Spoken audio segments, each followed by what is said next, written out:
L'étape numéro 3 est l'étape la plus difficile, entre guillemets, de ce jeu.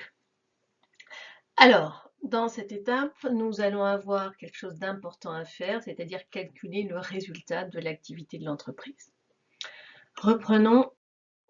Donc, cette étape numéro 3 présente 5 documents, une facture fournisseur, 2 doubles, des duplicata de factures clients et 2 ordres de virement, un ordre de virement reçu et un ordre de virement émis.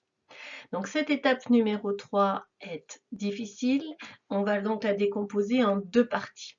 Et dans la première partie, on va procéder en 2 temps. Dans un premier temps, on va d'abord s'intéresser aux factures liées aux poissons,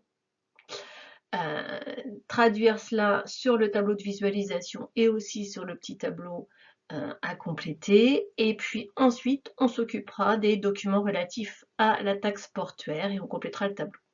Donc les questions qu'on a toujours à l'esprit, hein, c'est comment vont les affaires, combien on a d'argent en trésorerie, est-ce qu'on est plus riche, moins riche, et on va même aller plus loin dans le plus riche, moins riche, c'est-à-dire qu'on va se demander est-ce qu'on a fait un bénéfice et de combien, si on en a fait un, est ce bénéfice. Donc on se rappelle de la définition générale d'un bénéfice, hein, c'est la différence entre le prix auquel je vends mon produit et le prix auquel je l'ai acheté ou tout ce que ça m'a coûté en fait pour pouvoir ensuite le vendre. Donc si on reprend nos documents et nos factures liées aux poissons, donc ça c'est première partie hein, et première étape de la première partie.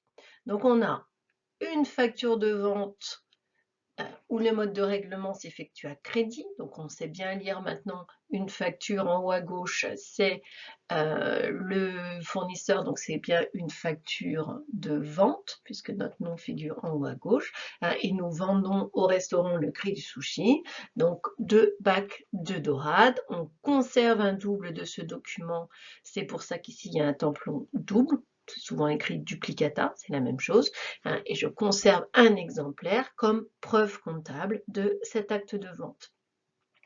Donc l'autre facture, c'est une facture toujours de vente adressée à la poissonnerie Germain, et cette fois-ci le règlement est au comptant et on a bien l'ordre de virement reçu qui accompagne la facture numéro 2. Bon. Les autres documents de cette étape, c'est une facture, cette fois-ci une facture d'achat, puisque notre nom figure en bas à droite de l'en-tête. Et ici, nous avons donc réglé la facture de la taxe portuaire au port de pêche de Lorient-Caron. Alors, voici la situation à la fin de l'étape numéro 2. Et on va petit à petit voir les modifications qui sont effectuées. Donc, on s'occupe que de la partie haute et de ce qu'on a comme éléments rose et vert clair à modifier. Donc, qu'est-ce qui va se passer si je prends la facture numéro 1, de vente numéro 1, j'ai vendu 2 bacs de dorade, ce qui veut dire que les 2 bacs de dorade là que je vois encore vont disparaître. Je ne les ai plus. Et en contrepartie, qu'est-ce que je vais avoir? Je vais avoir, puisque le règlement a lieu à crédit, je ne vais pas avoir de l'argent, hein, mais je vais avoir ce qu'on appelle une créance, hein, c'est-à-dire de l'argent à venir en quelque sorte. Donc, les bacs de dorade vont disparaître, c'est le cas ici, et je vais remplacer finalement, hein, j'ai plus de bacs de dorade, mais j'ai une créance, hein, donc une promesse d'encaissement, un droit à recevoir 40 000 € qui va apparaître et que je possède bien, qui est un élément positif, donc il est rangé en rose, c'est assez logique. Deuxième opération, hein, et avant de passer à cette deuxième opération, donc on note que finalement quand j'observe la colonne rose et la colonne vert clair, j'ai 10 000 de plus en rose, donc j'ai une espèce d'excédent de 10 000, de différentiel de 10 000 entre les roses et les verts clairs. Et c'est bien le sentiment que j'ai, ce surplus, cet excédent de 10 000. Au fond, j'avais des dorades que j'avais achetées 30 000 € et qui m'ont rapporté en quelque sorte 40 000. Donc j'ai bien 10 000 de plus. grâce à cet acte de vente. Passons à l'opération suivante. Donc l'opération suivante, c'est une opération, donc une vente au comptant, et j'ai bien la preuve avec le virement reçu, de 2 bacs de maquereau et de 2 bacs de limande. Donc ici, c'est la situation après la vente précédente. Donc j'ai ma créance, j'ai 10 000 en banque, j'ai un bac de limande et 2 bacs de maquereau qui vont disparaître puisque je les vends, ils ne seront plus chez moi. Et en contrepartie, qu'est-ce que je vais avoir? Donc ils sont plus chez moi, ils ont disparu. Qu'est-ce que je vais avoir en contrepartie? Qu'est-ce qui va aller remplacer entre guillemets? C'est 60 000 euros. Donc je vais mettre 60 000 kilos unités monétaires dans mon tableau de visualisation en rose, puisque c'est des éléments positifs que je possède. Donc là, si maintenant je regarde la situation, j'ai beaucoup plus de rose que de vert, et j'en ai pour 50 000 en plus. J'ai un excédent de 50 000. Donc j'avais déjà 10 000 précédemment. Là, ici, cette opération, elle a consisté à faire quoi? À vendre des maquereaux et des limandes pour 60 000 euros, alors qu'ils m'avaient coûté 20 000 euros. Donc sur cette opération, je passais de 20 000 à 60 000, c'est-à-dire 40 000 unités monétaires de plus, que j'ajoute aux 10 000 précédentes, j'ai bien 50 000 d'excédent de rose sur les verts clairs. Donc ça, c'est autour des bacs de poissons vendus. Ensuite, à cette étape numéro 3, je vais cette fois-ci payer et acheter au comptant un service. Donc, le règlement s'effectue au comptant, donc les 10 000 vont disparaître. Je ne vais plus avoir 10 000 euros sur mon compte en banque, puisque je vais les donner au port de pêche de Lorient, et à la place, j'ai rien.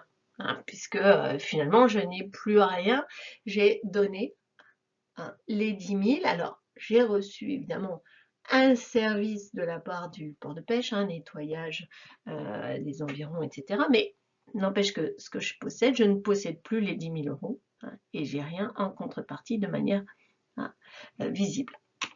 Donc ici, je vais enlever les 10 000, donc il ne me reste plus que 60 000 en banque. Et cette fois-ci, l'excédent des roses sur les verts clairs n'est plus que de 40 000, ce qui s'explique donc par l'achat au comptant de ce service.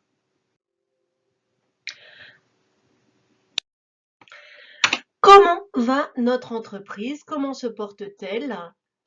Eh bien, elle se porte plutôt bien. Combien est-ce qu'on a d'argent en trésorerie? On a 60 000 euros, donc on a de quoi éteindre nos dettes si elles se présentent. Sommes-nous plus riches qu'avant? On a vraiment le sentiment d'être plus riche qu'avant. On a plus de biens, d'éléments positifs en notre possession qu'on a de dettes. D'accord? Donc ici, oui, on a cette fois-ci vraiment le sentiment d'être plus riche. Est-ce qu'on a fait des bénéfices? Oui. On a fait des bénéfices. De combien est ce bénéfice? Ce bénéfice est d'un montant de 40 000 euros. C'est ce que nous venons de calculer précédemment.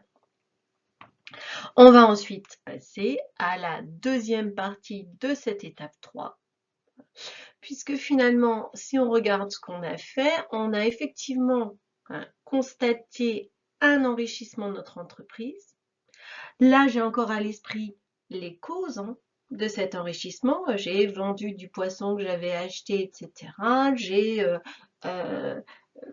consommé de la taxe portuaire. Mais est-ce que je me souviendrai de ces informations à la fin de mon exercice comptable? Il n'y a rien de moins sûr. Donc, il faut que je donne et que je conserve une explication, le pourquoi finalement de ce bénéfice que j'ai réussi à mettre en évidence en utilisant exclusivement pour l'instant les étiquettes rose et vert clair. Donc c'est ce qu'on va essayer de faire dans la deuxième partie. Allez, cette première partie de l'étape 3 est terminée. Je cherche la solution dans la deuxième partie.